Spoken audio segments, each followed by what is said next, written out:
नमस्कार, welcome to seat to success.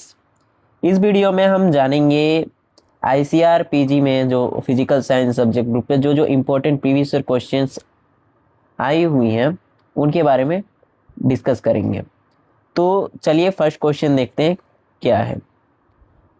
First question हमारा है given below are two statements. ये एसेसन रीजन का क्वेश्चन है। तो एसेसन हमारा क्या दिया हुआ है, kaolinite is the most preferred clay for the ceramic industry. And उसके लिए रीजन हमारा क्या दिया हुआ है, kaolinite does not absorb water and expand. Means kaolinite water absorb नहीं करता और एक्सपेंड नहीं करता। तो इसका मतलब कि जो हमें पहले पता है कि काइलोनाइट क्या है, 1:1 क्ले मिनरल है। और इसके जो इंटरलेयर के बीच में जो होता है ये हाइड्रोजन बॉन्ड से ये जुड़ी हुई होती है टाइटली। तो जब वाटर, इसके कारण क्या होता है, ये वाटर एब्जॉर्ब नहीं करती हैं। और जो काइलोनाइट है वो मोस्ट वेदर्ड सॉइल में पाई जाती है, जिसका यूज़ हम लोग मेनली ब्रिक्स बनाने में, ईंट बनाने में, सिरेमिक इंडस्ट्री में करते हैं। तो पहला जो क्वेश्चन है, क्वेश्चन में एसेसन दिया हुआ है kaolinite is the most prefer clay for the ceramic industry, ये करेक्ट है। एंड रीजन भी इसका करेक्ट है। इसका मतलब ये है कि both A and R R true and R is the correct explanation of A. अब हम दूसरा क्वेश्चन देखते हैं क्या है। दूसरा क्वेश्चन हमारा दिया हुआ है काइलोनाइट से ही रिलेटेड है। तो ये हमारा देखना है ये कौन कौन सा स्टेटमेंट इसमें करेक्ट है।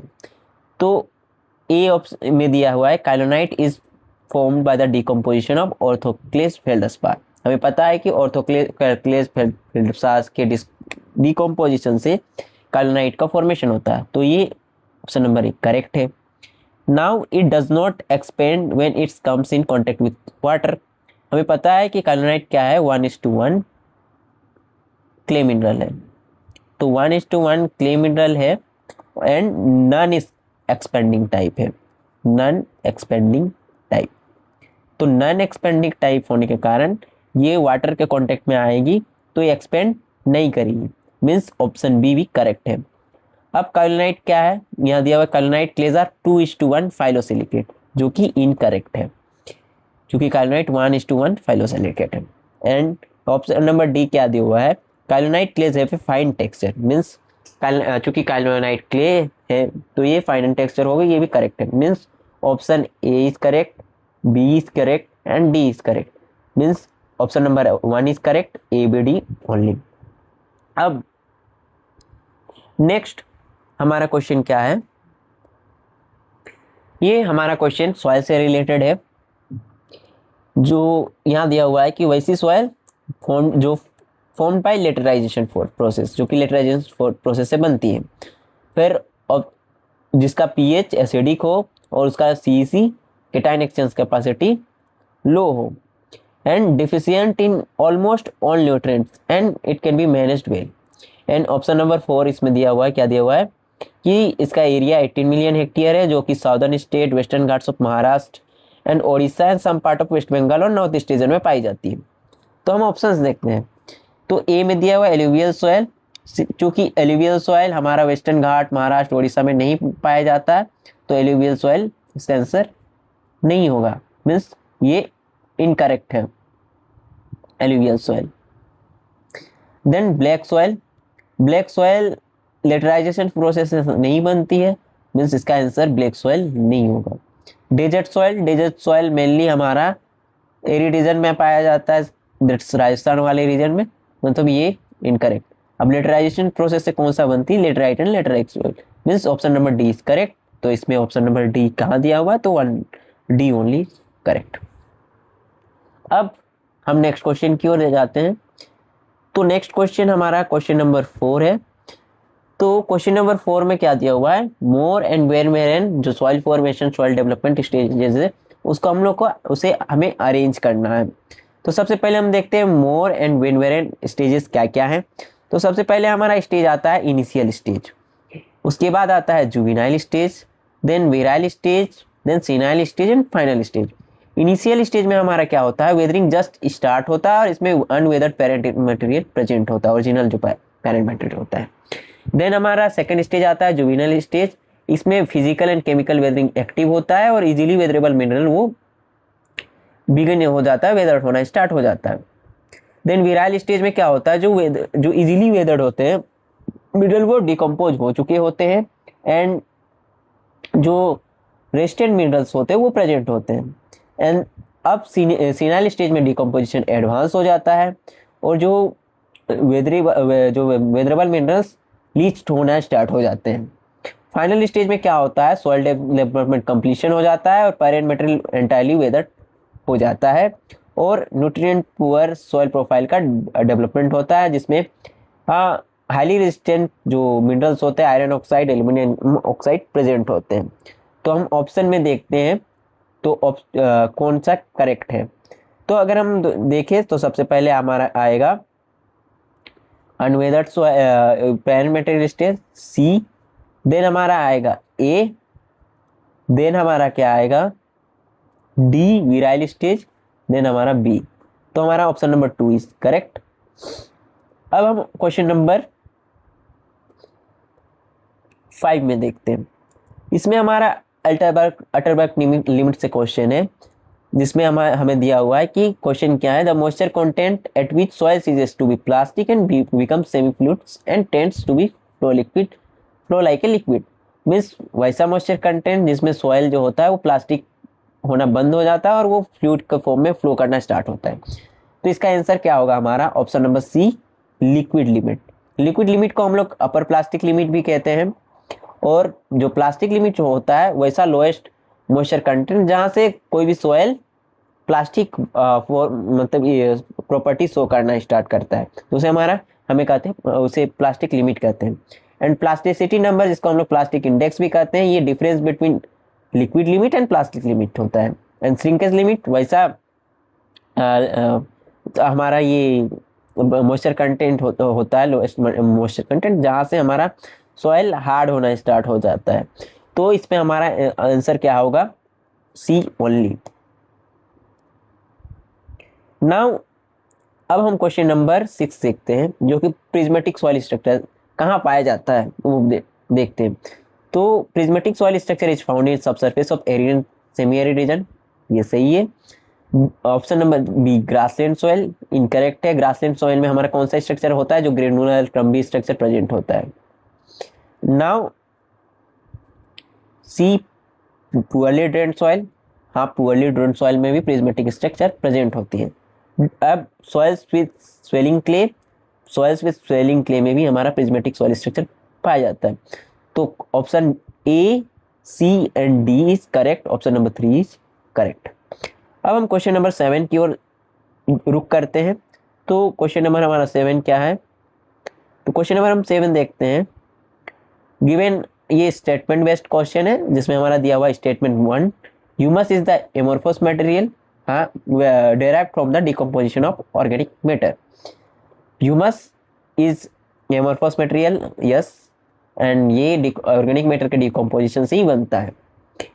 अब स्टेटमेंट 2 क्या दिया हुआ, allophane is crystallite mineral develop from volcanoes, means allophane is develop from volcanoes andisols में मेनली पाए जाते हैं, लेकिन ये जो एलोफेन है वो नॉन क्रिस्टलाइन नेचर का है। Means option number 2 is statement 2 is incorrect and statement 1 is correct. Means statement 1 is true but statement 2 is false. Option number 3 इसका हो जाएगा आंसर। अब हम क्वेश्चन नंबर 8 देखते हैं। इसमें हमारा प्लेगोस्काइट मिनरल्स की प्रॉपर्टीज कौन सा करेक्ट है। और ए में दिया है they are found in humid region, ये इनकरेक्ट है। जो प्लेगोस्काइट होता है वो एरिड रीजन में पाया जाता है। दे फिब्रियस मोर्फोलॉजी, ये करेक्ट है। They are amphibole double silica chain, ये भी करेक्ट है। They form double ribbed sheet with 2 rows of tetrahedral apexes, ये भी करेक्ट है। Means option number B C and D are correct, मतलब ऑप्शन नंबर 2 इज करेक्ट। अब question number 9 देखते हैं। क्वेश्चन नंबर 9 ये सॉइल थर्मल रिजिम से related है। तो ये मैच द फॉलोइंग दिया हुआ है, हमें अलग अलग सॉइल थर्मल रिजिम को उनके टेम्परेचर मीन एनुअल टेम्परेचर से मैच करना है। तो पहले देखते हैं मेगाथर्मिक। मेगाथर्मिक में क्या होता है, जो टेम्परेचर होता है मीन एनुअल टेम्परेचर 22 डिग्री, मेगाथर्मिक में हमारा क्या होता है 28 डिग्री सेल्सियस से ज़्यादा होता है। तो हमारा ए का 3।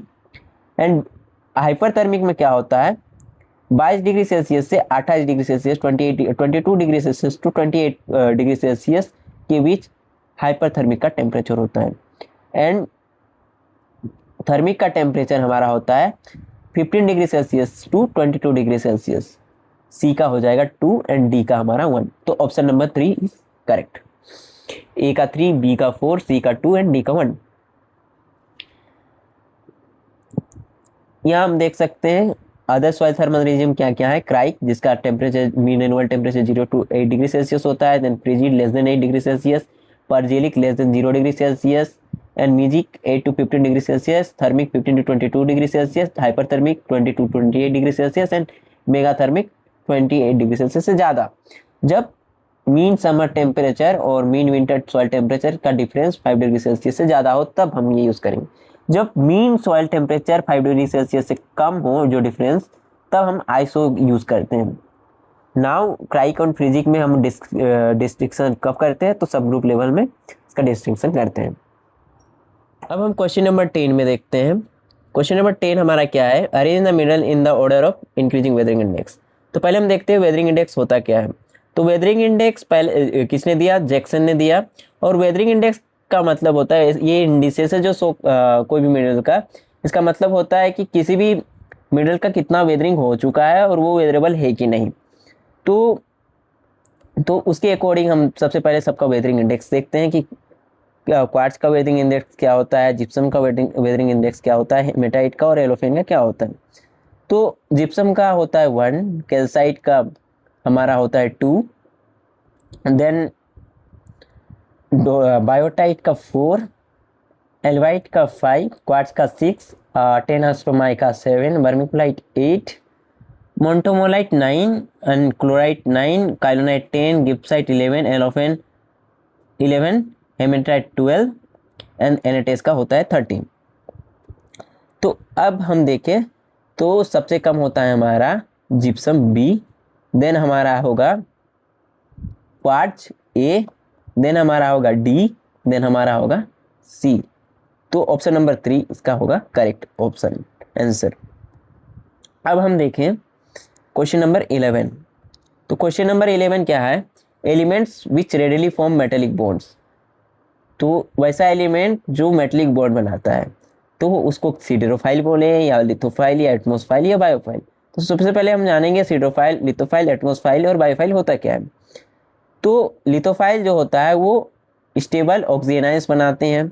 चाल्कोफाइल जो होते हैं वो कोवेलेंट बॉन्ड्स बनाती है सल्फाइड्स के साथ। सिडरोफाइल जो होती है वो मेटेलिक बॉन्ड बनाती है। एटमोसफाइल्स क्या होती है, जो एटमोस्फियरिक गैसेस के साथ रहती हैं। एंड बायोफाइल्स जो होती हैं वो लिविंग ऑर्गेनिज्म के साथ एसोसिएटेड होती हैं। अब तो इसका आंसर हमारा हो जाएगा सिडरोफाइल। अब क्वेश्चन नंबर 12 क्या है, the process by which neutrons loss their kinetic energy through elastic collision is known as. जो न्यूट्रॉन्स होती है जो काइनेटिक एनर्जी, जो अपना काइनेटिक एनर्जी लॉस करती हैं सॉइल में इलास्टिक कोलिजन के थ्रू, उसको उस प्रोसेस को हम क्या कहते हैं। तो उस प्रोसेस को हम कहते हैं थर्मलाइजेशन। जो ये थर्मलाइजेशन का process mainly neutron moisture metre में होता है। जब हम सॉइल को मतलब सॉइल में मॉइस्चर कंटेंट मेजर करते हैं। सॉइल में मॉइस्चर कंटेंट हम मेजर कैसे करते हैं, जितना ज़्यादा इलास्टिक कोलिजन होगा, और मीन्स इलास्टिक कोलिजन जो होता है वो न्यूट्रॉन के साथ और हाइड्रोजन जो आयन प्रेजेंट रहते हैं सॉइल में उनके साथ होता है इलास्टिक कोलिजन और थर्मल न्यूट्रॉन्स बनते हैं। तो उस प्रोसेस को हम बोलते हैं थर्मलाइजेशन। अब हम क्वेश्चन नंबर 13 देखते हैं। इसमें हम देखेंगे कि क्वेश्चन नंबर 13 क्या है हमारा, the stability sequence of divalent cations in formation of chelates. जो स्टेबिलिटी सीक्वेंस क्या होता है, जो भी डाइवेलेंट कैटायन का चिलेट्स फॉर्मेशन में वो क्या होता है। तो स्टेबिलिटी सीक्वेंस हमारा होता है सबसे पहले copper, then nickel, then cobalt, then zinc, फिर आयरन एंड मैंगनीज। तो सबसे ज़्यादा चिलेट फॉर्मेशन बनाने का जो एबिलिटी है वो कॉपर का है। तो हमारा कौन सा ऑप्शन सही है? तो हम देखते हैं option number 1 A, copper, nickel, then cobalt and zinc. को ऑप्शन नंबर हमारा 1 करेक्ट है, A B C D. Now अब हम देखते हैं question number 14। Fulvic acid is soluble in acid only, alkali only, water only. तो जो ह्यूमस होते हैं, ह्यूमिक एसिड्स के 3 पार्ट होते हैं। तो सबसे पहले हम वो देख लेते हैं ह्यूमिक एसिड्स के में कौन कौन से पार्ट आते हैं। तो ह्यूमिक एसिड में होते हैं, ह्यूमिक सब्सटेंस में जो ह्यूमिक सब्सटेंस, ह्यूमिक एसिड आता है, फुलविक एसिड आता है, ह्यूमिन आता है। जो ह्यूमिक एसिड होता है वो एल्कलिन सॉल्यूशन में सॉल्युबल होता है, फुलविक एसिड होता है वो एल्कलिन एसिड बोथ में सॉल्युबल होता है। तो जो फुलविक एसिड है वो वाटर सॉल्युबल भी है, एसिड सॉल्युबल भी है और एल्कली सॉल्युबल है, मतलब इसका आंसर हमारा होगा ऑल।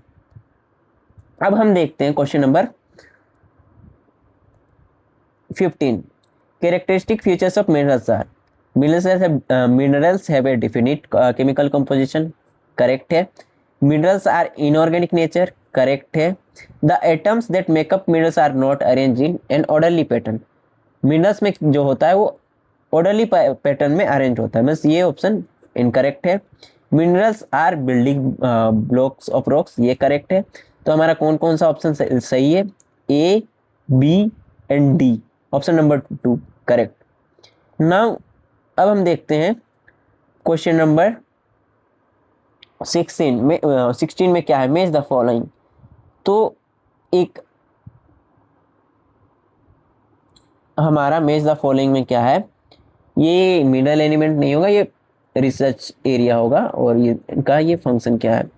तो पहला होगा ये सॉइल कॉलर्स, किससे मतलब रिसर्च से हम क्या कर सकते हैं, क्या जान सकते हैं?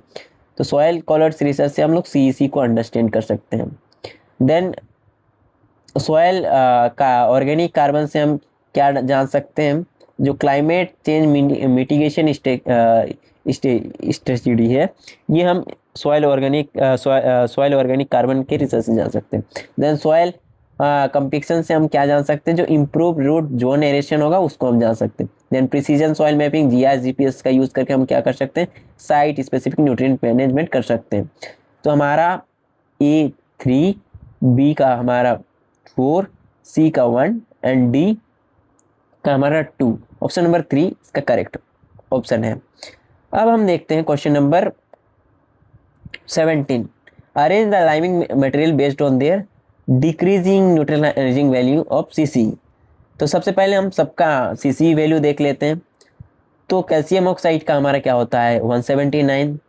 Then magnesium oxide 250, calcium hydroxide 136, then magnesium carbonate 119, dolomite 109, calcium carbonate का हमारा होता है 100, basic slag 86 and paper mill sludge का होता है 80। तो हमारा सबसे ज़्यादा हमारा किसका है? D, calcium oxide. देन हमारा है ए, डोलोमाइट, देन हमारा calcite, then B, basic slag. मतलब option number 1 is correct, D, A, C, B. Now हम देखते हैं soil matric potential, question number 18 में क्या दिया हुआ है? Soil water matric potential for a wide range of soil wetness can be measured by. जो हम लोग सॉइल मैट्रिक पोटेंशियल मेजर किससे करते हैं जो वाइड रेंज के लिए? तो उसका आंसर होगा हमारा प्रेशर प्लेट मेम्ब्रेन एपरेटस। जो टेंसियोमीटर होता है इसको हम लोग इसका भी use soil water potential measure करने के लिए करते हैं, लेकिन ये वाइड रेंज के लिए यूज़ नहीं होता है। अब हम क्वेश्चन नंबर 19 देखते हैं। क्वेश्चन नंबर 19 हमारा क्या है? Arrange the following clay minerals in terms of their increasing activity. मतलब according to cation exchange capacity increasing हमें इसे अरेंज करना है। तो सबसे ज़्यादा हमारा किसका होता है इंक्रीजिंग एक्टिविटी? सबसे ज़्यादा हमारा होता है बर्मिकुलाइट का। तो और सबसे कम हमारा होता है गिब्साइट का। देन होता है कार्बोनाइट का, गिब्साइट के बाद कार्बोनाइट आता है, देन इलाइट। मीन्स सबसे कम गिब्साइट, देन उससे ज़्यादा CC काइलोनाइट, देन उससे ज़्यादा इलाइट, देन उससे ज़्यादा वर्मिकुलाइट, मतलब सबसे ज़्यादा वर्मिकुलाइट का होता है। तो then option number 4 is correct. अब हम देखते हैं question number 20। The pF curve किसने दिया था? देन पीएफ स्कोफिल्ड ने दिया था पीएफ वैल्यू। पीएफ क्या होता है? जो पीएफ होता है negative logarithm of that's water column height, कितना इन सेंटीमीटर। जो पीएफ वैल्यू किसने दिया था? स्कोफिल्ड ने दिया था। तो पीएफ वैल्यू हमारा क्या दिखाता है? Soil water content and matric potential relation, जो पीएफ कर्व होता है ये हमारा शो करता है। तो इस तरह से जो इम्पोर्टेंट हम लोगों ने प्रीवियस ईयर क्वेश्चन सॉल्व किया। आप हमारे चैनल को से जुड़े रहें सीट टू सक्सेस से, और हमारे चैनल को ज़रूर सब्सक्राइब करें एंड हमारे चैनल के बेल आइकन का नोटिफिकेशन को ज़रूर दबाएं ताकि आपको नोटिफिकेशन मिलते रहे और इस तरह की वीडियो आपको मिलती रहे। धन्यवाद।